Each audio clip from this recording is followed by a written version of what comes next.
দেখো ছাদে এসছি। এই দেখো কালকে অনেকগুলো জবা ফুল ফুটবে। একটা, দুটো, তিনটে,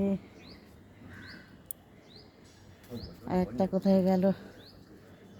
এই গাছটা ভালোই জবা হচ্ছে, ওই দিকে একটা। আর দেখো পুঁইশাক গাছগুলো কি সুন্দর বেরিয়েছে। এগুলো পুঁইশাক গাছ। এই লঙ্কা গাছটা কিনে নিয়ে এসছে, জবা গাছটা, আর এই টগর ফুল গাছটা কিনে এনেছে। দেখো এই টগর ফুল গাছটা, এই জবা গাছটা কিনে এনেছে। আর আম গাছে তো আম হচ্ছেই না, বেকার। ঠিক আছে, একটু এই ছাদে এলাম, গাছে একটু জল দাও। চলো।